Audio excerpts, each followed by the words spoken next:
Gusto ko pong ipakilala sa inyo.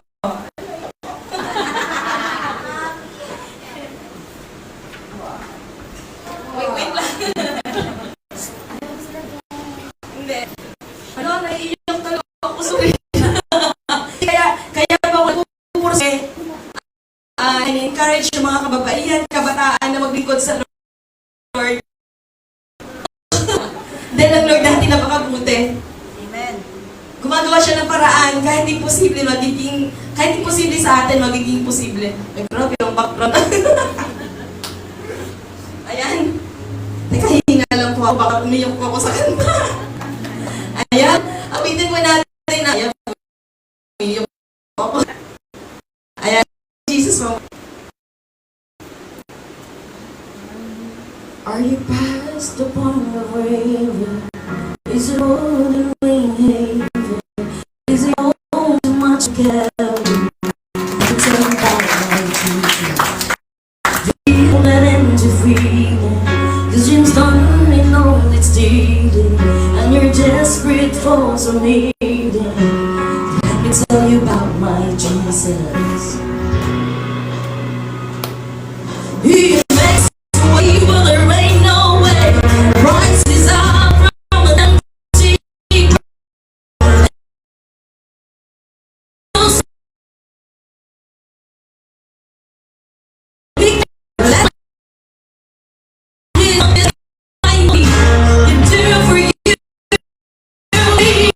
Let me tell you about my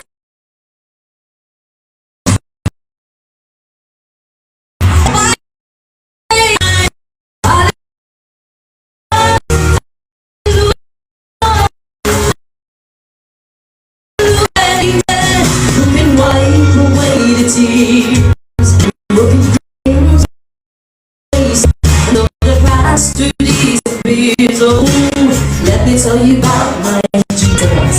Though the wrong turns that you would go and undo if you could, who can work it all for your good.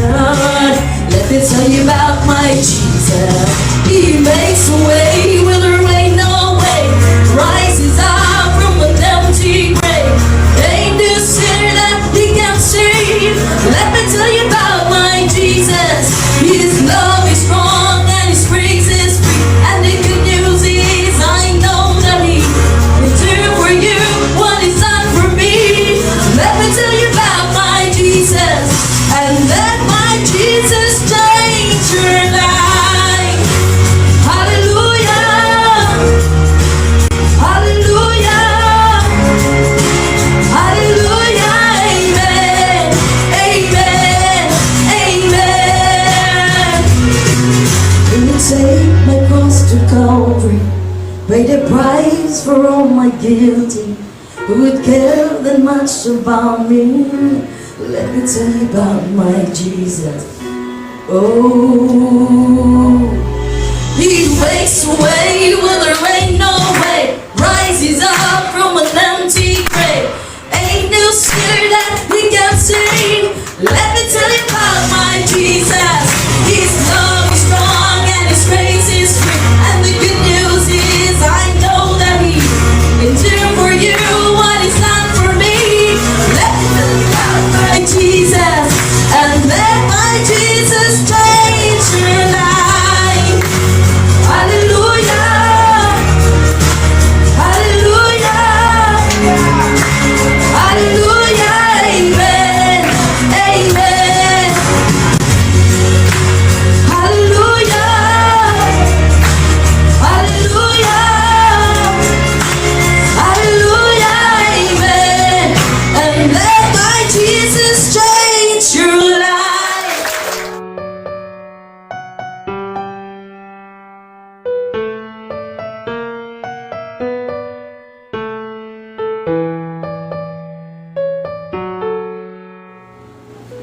Grabe ang pagmamahal ng Lord. Palakpakan po natin.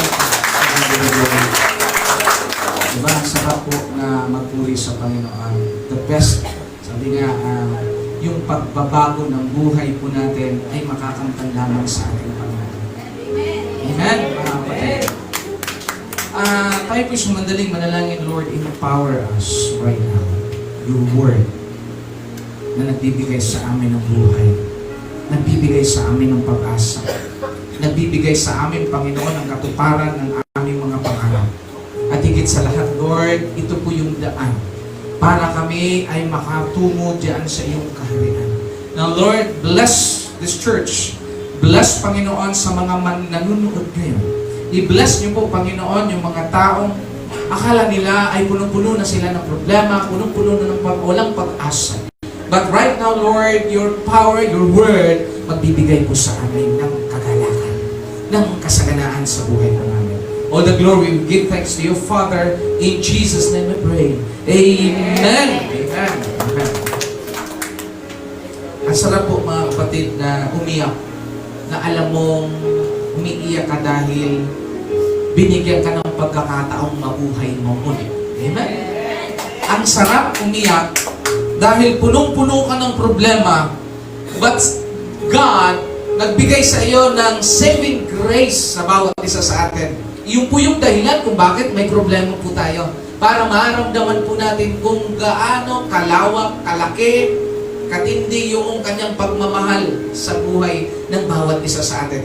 Kasi kung hindi natin maranasan na basagin ang puso ng bawat isa sa atin, hindi natin maramdaman ang panibagong binigay sa atin na pagmamahal ng Lord. Kaya alam po ninyo, yung mga kabataan na nabigo sa kanilang pagmamahal, second chance nila, malinaw na sa kanila kung sino ang mamahalin. Ang ating Panginoon. Dahil ang Panginoon kailanman hindi ka iiwan ni pababayaan. Amen doon, mga kapatid. The message is the opportunity, sabi dito, to share the Word. The Word of God. It because the Word of God is a power na tayo ay magbibigay sa atin ng liwanag. Magbibigay sa atin ng tinatawag na gabay. Alam po ninyo, mga kapatid, huwag nating antayin na nandoon tayo sa kulungan bago tayo maranasan po natin na binago tayo ng Panginoon. At alam nyo ba, ang pinakamasama sa buong mundo na nandoon sa kulungan, na nakulong, nung binabasa niya ang salita ng Panginoon, doon nagkaroon ng pagbabago ang buhay niya. Maraming istorya nung nabasa nila ang mensahe ng Panginoon, nandoon yung transformation sa buhay nila. Sana, huwag na nating antayin na makulong pa tayo. Amen din, mga kapatid. Patuloy natin siyang papurihan, kagaya ng ginagawa po natin ngayon. Walang hadlang yung napakalakas na ulan. Kumukulog man sa labas at patuloy man yung problema, binabaha tayo ng problema, lagi niyo pong tandaan. There is a rainbow after the rain. Amen?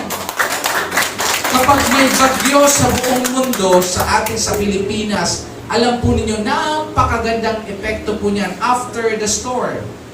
Babago ang ating pang-amoy. Lilinis ang kapaligiran. Yung ating pong mga kalsada na hindi nalilinisan, na maalikabok, nung nagkaroon ng bagyo, nilinis, winash out lahat. Yung mga bahay na sira-sira, nasira at panibago uli na pinatayo. Ang iba naman, naging bato pa. Amen? The blessing comes sa bawat isa sa atin. Lagi na natin isipin na ang kapangyarihan ng Panginoon hindi kailanman nadidelay sa buhay po natin. Amen. Kaya sabi rito, isang kagalakan na makadaupang palad nung nakaraan pong Monday, nandun po ang iyong lingkod, lumalagari, wala pong tigil. Sabi ko nga, uuwi lang sa bahay, matutulog lang. Kahit nga natutulog pa si pastor, minsan napapanaginipan ko, mga kapatid, yung mga schedule ko. May kasal, mayroong tawag nito, may visitation, mayroong ika-counsel. By the way, ay bukas naman, mayroong namang Alam po ninyo, ang pinakamaganda sa part na iyon, nung pumunta po ako sa Batangas, sa apat na churches po, mga kapatiran po natin doon, natuwa sila. Then ako'y tuwang-tuwa na nakausap ko, ewan ko lang po sa inyo dito, kung may nakakausap na 100 years old and 6 months. Buhay na buhay po siya. Lolo Puling, may the Lord bless you po sa inyo dahil 100 years ang edad. And 6 months. Sino po nakakapag-usap na po dito ng 100 years? Wala pa po ano? Ako'y mapalad na nakausap na ako pangalan. Kasi sabi ko, Lord, hindi ako papayag na hindi ako makapunta doon. Hindi ko makausap siya. Maramdaman ang iyong kalinga, ang iyong pagmamahal, kung bakit ganun na lamang katindi yung kanyang edad. Ang sabi ko sa kanya, Tatay, nandito po si Pastor Buboy. Kilala niyo po ba po ako? Tinitigan niya po ako. Then, sabi niya, taga saan ka ba? Sabi ko, taga ano po ako? Dito sa Hulugan. Galing po ako sa Cavite. Then, at sasalita naman, kumusta na po kayo? Then, maya-maya, taga saan ka ba? Ay, taga ano po ako? Cavite po. Tatay, galing po ako doon. At kinukumusta ko po kayo. Maya-maya naman, taga saan ka ba? Parang sabi ko sa sarili ko, Lord, gawin niyo na lang po akong 99 years old. Bawat pintuhan po namin, mga kapatid, nagbabalik, nagpa-flashback. Parang hindi, pero alam po ninyo, ang nakakatuwa doon, kapag hinayaan ko na po siya magkwento, lahat detalyado yung nakaraan sa buhay niya. Kasabi niya, ang aking asawa ay nauna na sa aking namatay. At yung mga kapanahunan ng hanggang sa binalik. Tapos maya-maya, taga saan ka ba? Para naman, naiintindihan ko, ina-accept ko sa sarili ko, kaya sinasagot ko din siya. Even paulit-ulit na sasagutin ko dahil alam ko na ganun ang kanyang capacity ng kanyang kaalaman, yung pag-iisip niya. Ganun din po sa atin, mga kapatid. Paulit-ulit tayo nagkakasala sa Panginoon. But God, hindi sinasabi ng Panginoon na, anak, pagod na ako sa iyo. Dahil sa katigasan ng ulo mo, pagod na ako. No. Kaya sabi niya doon sa cross, sabi niya, Panginoon, Ama, patawarin niyo sila. Dahil hindi alam nila ang kanilang ginagawa. That's the essence of the unlimited love. The power ng love sa buhay natin. Kaya noong paulit-ulit, mga kapatid, na-realize ko sa Panginoon na, Lord, hindi ka sa amin nagsawa. Kailanman hindi ka sa amin nagsawa na sa kabila ng aming minsan katigasan ng aming kalooban. But your love, nandyan lagi, handang kami abutin para magkaroon ng second chance ang buhay po namin. Kaya, nung ma-realize ko, mga kapatid, sabi ko kay Lord, Lord, habang ako'y nabubuhay, maglilingkod ako sa iyo. Amen? Sana po, mga kapatid, yung goal po ng bawat isa sa atin, magsama-sama po tayo. Dahil ang pagmamahal ng Lord, hindi lamang sa isang tao ang gusto niya.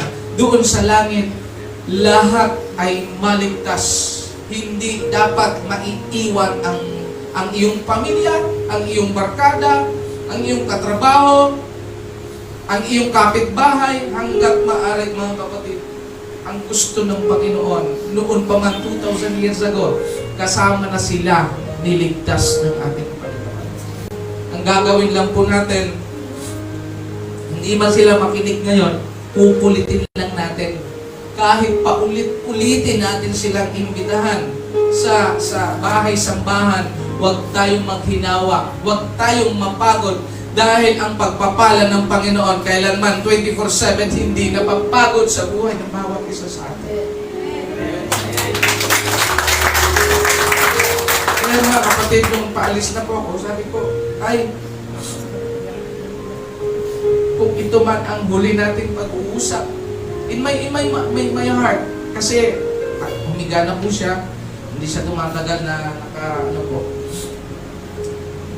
ano man ang iyong paglilingkod that time, I will treasure yung ating mga paglilingkod sa Panginoon. Hindi pababayaan ng mga lingkod mo ang paglilingkod sa Panginoon sa mga tao. Habang ang lakas ng ulan po mga kapatid, tulang naman ako po sa kabilang area sa Santa Clara, doon po sa may area ng Batangas Port, tuloy-tuloy po ko hanggang gabi po yun. Iniikot ng iyong lingkod, ang prayer ng iyong lingkod, Lord, thank you. Dahil alam ko, minahal mo sila at patuloy mong mamahalin dahil sila ay yung mga totoong anak. Amen? At sabi ko, hindi ako papayag this message na hindi malaman po ninyo. Dahil ito po ang nais ng ating Panginoon. Kung ikaw ay may problema, gabundok man ang problema mo, maging sa nanunood man, para sa Panginoon, walang imposible ang iyong problema kung ilapit natin sa Panginoon.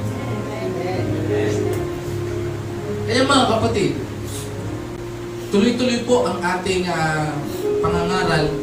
Hindi lamang po kinabukasan po noon, nakausap ko po yung anak ni Brother Artim sa Sinlong naman po, sa last church.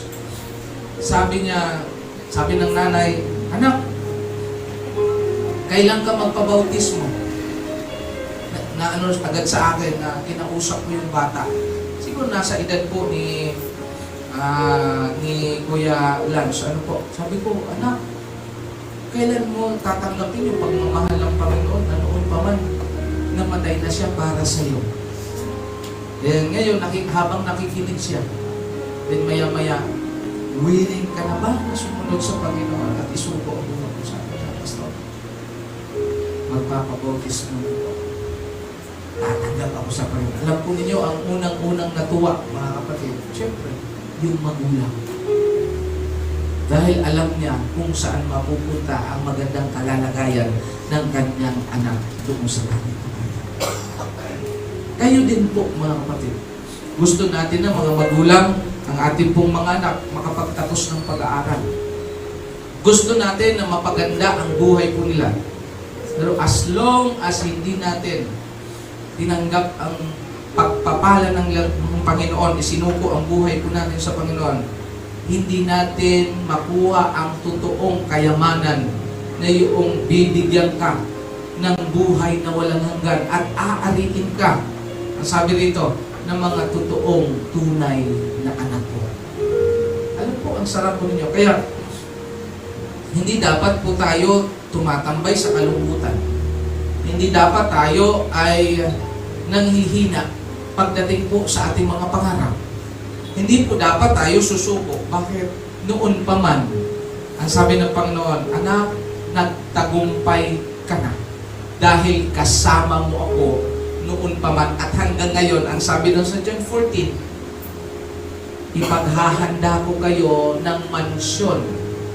At pagbalik ko po rito, ang sabi niya doon sa John 14, saan man ako naroon, ay dumuon kayo. Yan po yung mga picture, mga kapatid. Ay isa po na pagsisikap po ng ating team.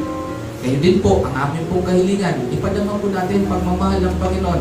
Huwag nating hayaan na babad tayo sa mga problema. Hayaan natin na magpakabisi tayo sa pagbabahagi ng salita ng Panginoon. Bakit ano ang epekto kapag tayo ay nakababad sa salita ng Panginoon? Ang sabi po dyan, una, the Word.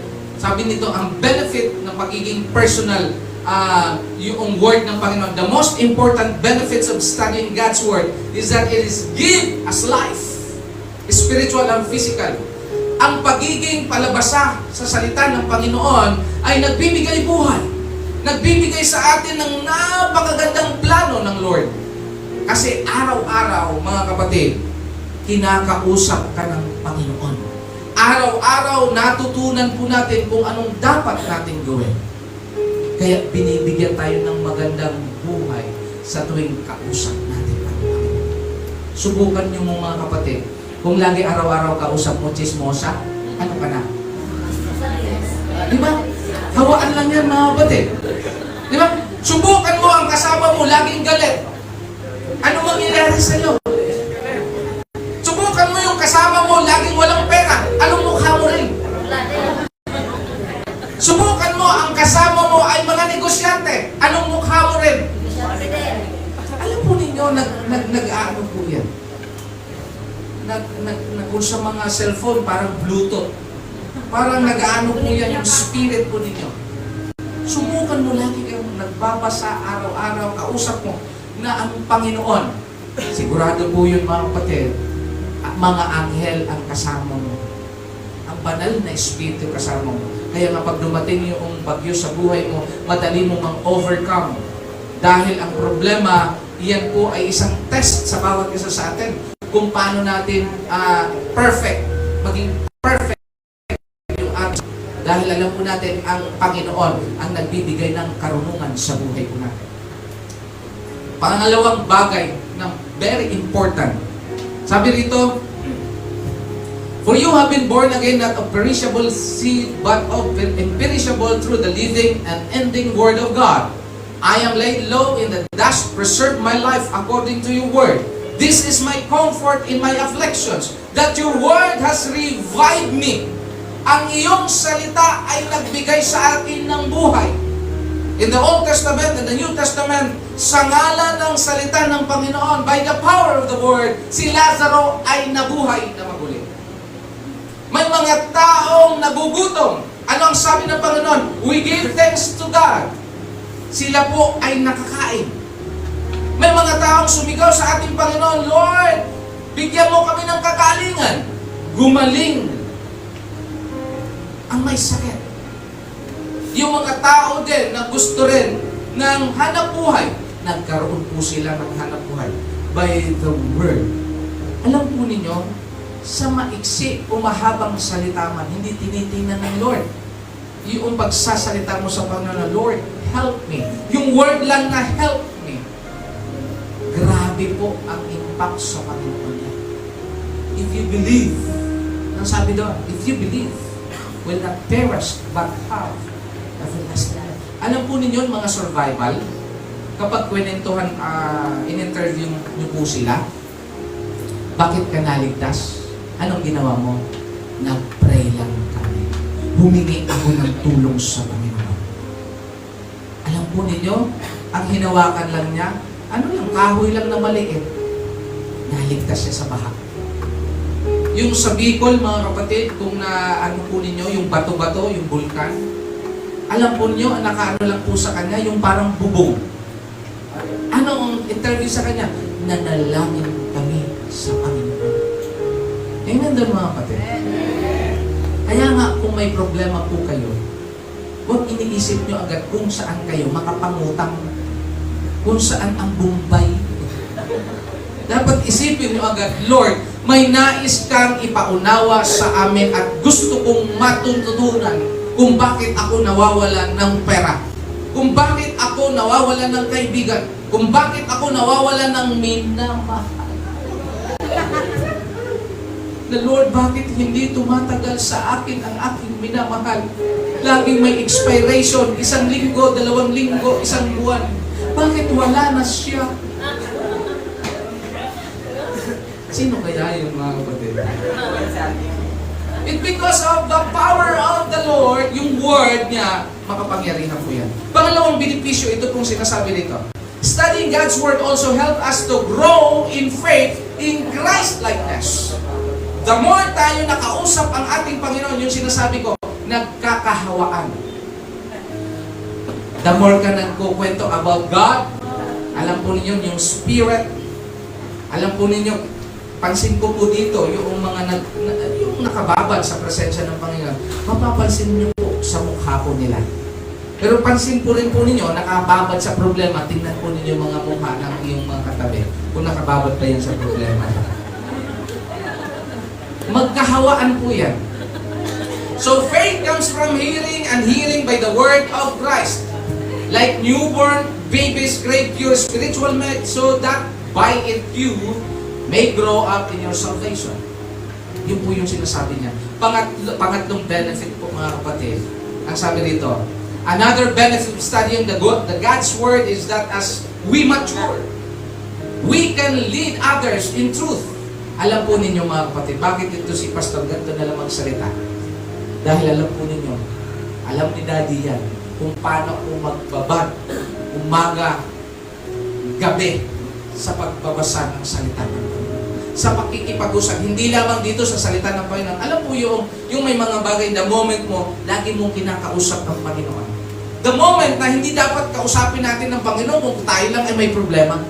Alam po ninyo mga kapatid, huwag sana natin laging kausapin ng Panginoon na may paiyak-iyak pa tayo kung may problema. Hindi yung every morning bago tayo ay gumawa sa ating pong mga trabaho, kung ano man yung pinagkakatrabahuan po natin, pinagkakakitaan po natin, pagmulat pa lang ng ating mata, sasabihin mo agad, Lord, thank you sa iyong pagmamahal. Yan po yung aking laging habit, mga kapatid. Lord, salamat, nakahinga po ako. Salamat, Lord, may panibago naman ikaw mission sa bawat isa sa akin. Nang sabi nito, all scripture is God-breathed and is useful for teaching, rebuking, correcting, and training in righteousness, so that the servant of God may be thoroughly equipped for every good work. Alam po ninyo, gusto po ninyo ang anak nyo na maging mabuti. Basahan niyo po lagi ng salita ng Panginoon. Ang advice niyo po sa kanya according sa salita ng Panginoon. Ipanalangin po natin. Hindi lamang po ang iyong anak, sarili po natin. Kasi sabi ko po nakaraan, ang pinaka-greatest enemy, hindi po yung iyong kapitbahay, kundi ang iyong sarili. Kaya pag sinabi mo na ayaw ko nang gumawa, wala kang magagawa. Bakit? Ikaw yun. Ayaw ko magtrabaho, ikaw yun talaga. Diba? Ang magagalit ako, ikaw yun. Maha-high blood ako, ikaw yun. Pang-apat na benepisyo mga kapatid, studying the Word also help us to fight spiritual battle and experience victory. Alam po ninyo, habang sila Joshua na gustong sakupin yung Jerusalem, ang sabi ng Panginoon, tumawid kayo doon. May mga challenges sa buhay nila. May mga obstacles sa buhay nila. Nandyan sa paligid yung mga kaaway. Ano ang sabi sa kanila? Consecrate yourself. Kailangan ibabad ang ating sarili una sa Panginoon. Kausapin natin ang Panginoon. Maging malinis tayo sa Panginoon. Ano lang ang ginawa nila? Hindi nagyera. Hindi nagsaksakan. Anong ginawa nila? Pasan-pasan lang yon ang Ark of the Covenant. Sumunod lang sila sa Panginoon. Ito yung instruction ko, gawin ninyo. Ganun lang, naglakad lang po sila. Sa paglalakad nila, hindi na kailangan pang makipag-anuhan. Battle. Then, mayroon silang trumpet. Sumigaw lang sila, pang-pito. Anong nangyari doon sa wall of Jerusalem? Nagiba, mga kapatid. That is the essence of pagiging faithful sa pagsunod sa Panginoon. Kaya mga kapatid, kung iluglugar ko ang sarili ko sa bawat isa sa atin, convince yourself hindi magyayari sa buhay mo, sa bahay ninyo, yung salit kapag tayo ay malakas sa presensya ng Panginoon. Protektado tayo sa Panginoon. Amen, mga kapatid. Panglima, ito po yung sabi niya, the Bible gives us peace and hope. Alam po ninyo kapag nakahiga po kayo, lagi po ninyong iisipin, pinangakuan ka ng Panginoon na buhay na walang hanggan. Kailanman, hindi mo pwedeng bilhin yan. Kahit sino pang pinakamayaman sa mundong ito, walang nakakabili ng kapayapaan. Walang nakakabili ng tinatawag na pag-asa, totoong pag-asa. Dahil makakamtan mo lamang yan sa ating Panginoong Jesus. At iyan ay libre. Hindi mo kailangang bayaran. Diba? But the gift of God is eternal life. Last but not least sa salita ng Panginoon, mga kapatid. Finally, pakiano nga po yung Ate Tricia. Is your life full of chaos? Ang buhay mo ba ay gulong-gulo? Ang sabi rito, spend time in the Word of God. Kapag may problema pa kayong mag-asawa, may problema pa kayo, kaya iniinyayahan ko nga po kayo sa prayer and devotion. Pansinin po ninyo, walang tigil ang ating prayer and devotion. Ano ang epekto po nun? Naging masaya. Pansinin niyo yung po si Daddy, 25 years old na. Diba? Ay, totoo po yan. Ano naman yung tingin ni Daddy dito kanina, diba? Sabi ko, nagulat ako, pagpasok ko siya, kaya ito, pambihira. Nasa 25 years old lang. Alam niyo bakit? Nakababad sa salita ng Panginoon. Nung una po mga kapatid, kami lang muna ni Sister Flor, kasi malayo, nagpi-prayer and devotion. Every alas 8 ng gabi. Pero nung magkakasama na kami, nila Daddy, sama-sama na. Hanggang sa dumami, mga kababaihan pa, kasama po namin. Pero sa tuwing akala lang po natin nakakapagod. Totoo po yan. Ako nga, pero excited ako na kahit saan ako magpunta, pagdating ng alas 8, makikisama na ako. Ano ang benefit ngayon mga kapatid? Lumalakas tayo sa presensya ng Panginoon. Bumabata tayo sa presensya ng Panginoon. Alam po ninyo, nung una, si Daddy, pag tinanong mo, ang taas ng sugar. Kung totoo po yan. Si Daddy, yun yung patotoo mga kapatid. Ang daming may sakit si Daddy. Hindi lamang si Daddy, yung sa buong compound. Pero nung time na release, yung tinatawag natin pagkaalipin sa masamang espiritu. Kaya we encourage you mga kapatid, spend time in the Word of God in your family. Huwag kang mahiya na ayaw, hindi ka makapagpaliwanag. Hingin mo sa Panginoon, Lord, bigyan mo ako ng wisdom. Kayong mag-asawa, kayong mga anak, mag-spend time muna kayo, ilang minuto lang, anak. Huwag muna ikaw mag-ML, maya na lang, anak. Magpasalam muna tayo sa Psalms. Magpasalam po tayo sa John. Sa ano pa man ditong alam po ninyo, ang ganda po noong epekto dahil yun po sabi rito. Last but not the least, ang sabi rito, spending time studying God's Word help us produce His spiritual fruit. Magkakaroon bunga ang iyong buhay. Magkakaroon ng pagpapala ang inyong buhay. The more na tayo ay sumusunod sa Panginoon, the blessing will flow. Whatever they do. Sabi dito, Psalms 1 verse 2 and 3. Whatever they do, prospers. Sa Tagalog po yan, anuman ang ating gagawin, anuman ang ating ihihilingin, magtatagumpay ka. Yayaman ka, amen? Parang ayaw mo i-confess na yumaman. Sige, palakpakan po natin yung Panginoon. Alam po ninyo, ang mga yumayaman, kasi nag-isip sila ng malaki. Tayo din, pwede din tayo mag-isip ng yumaman. Dahil bakit? Anak ka ng Panginoon. Pero yung yaman mo, dapat hindi maging hadlang para sa paglilingkod mo. Yumayaman tayo, kung may plano tayong malaking bahay-sambahan, itulong natin yun.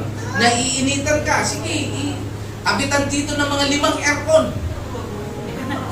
Walang sasakyan, sige, magbili ng sasakyan.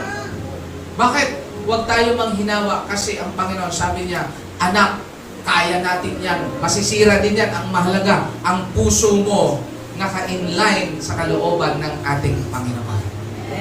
Palampakan po natin ang Panginoon. Alam po natin dito, may mga taong duguan. May mga tao po dito nagkahiwalay.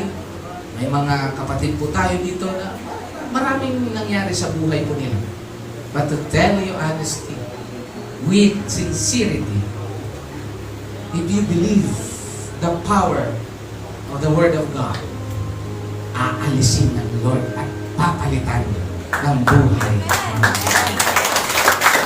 Ay, gusto magaling ang dalangin, Panginoon, marami pong salamat sa iyong kapangyarihan mga salita. By this moment, Lord God, salamat ng marami. Salamat sa kaligtasan, Panginoon.